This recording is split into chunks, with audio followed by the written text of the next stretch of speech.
પોરબંદર લોકસભા બેઠક પર કોંગ્રેસના ઉમેદવાર જાહેર થયેલા લલિત વસોયા પ્રથમ વખત પોરબંદરની મુલાકાતે આવ્યા છે, જ્યાં તેઓએ મીડિયા સાથેની વાતચીતમાં અર્જુન મોઢવાડિયાના કારણે ગત લોકસભા બેઠકમાં 53,000 મતોની નુકસાની થયાનું અને આ વખતે અર્જુન મોઢવાડિયા નથી તો મતો સરભર કરી જીત હાંસલ કરવાનો વિશ્વાસ વ્યક્ત કર્યો છે।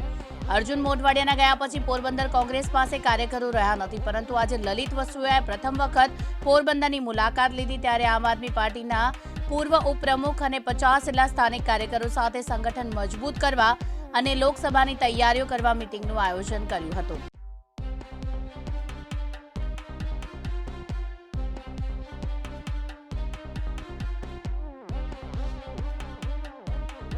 આજે કોંગ્રેસ પાર્ટીએ મને પોરબંદર લોકસભાના ઉમેદવાર તરીકે ડિક્લેર કર્યા પછી મારા સંગઠનના મુખ્ય આગેવાનો સાથે આયોજન અંગે ચર્ચા કરવા માટે હું અને મારા ગુજરાત પ્રદેશ કોંગ્રેસના બે મહાનુભાવો હીરાભાઈ અને જયકરભાઈ જે કાર્યકર્તાઓને મળવા માટે આવ્યા છીએ। અમને વિશ્વાસ છે કે પોરબંદરમાં અર્જુનભાઈના જવાથી કોંગ્રેસ પાર્ટી આખી એમની સાથે નથી ગઈ।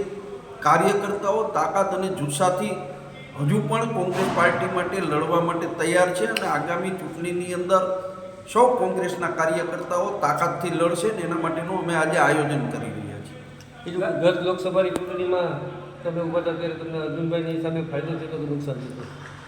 ગત લોકસભાની ચૂંટણીમાં પોરબંદર વિસ્તારમાં સૌથી વધુ નુકસાન 53,500 જેટલા મતોનું નુકસાન આ વિસ્તારમાંથી ગયું હતું। મને વિશ્વાસ છે કે અર્જુનભાઈના ગયા પછી મને ગયેલું નુકસાન હું અહીંયા સરભર કરી શકીશ। કયા કારણોથી નુકસાન ગયું હતું એ મારે મીડિયા સમક્ષ કહેવું નથી, પરંતુ એનું વળતર આ વખતે પોરબંદરની પ્રજા ચૂકવશે એવો મને વિશ્વાસ છે। અશ્વિન ઠકરાર, દિવ્યાંગ ન્યૂઝ, પોરબંદર।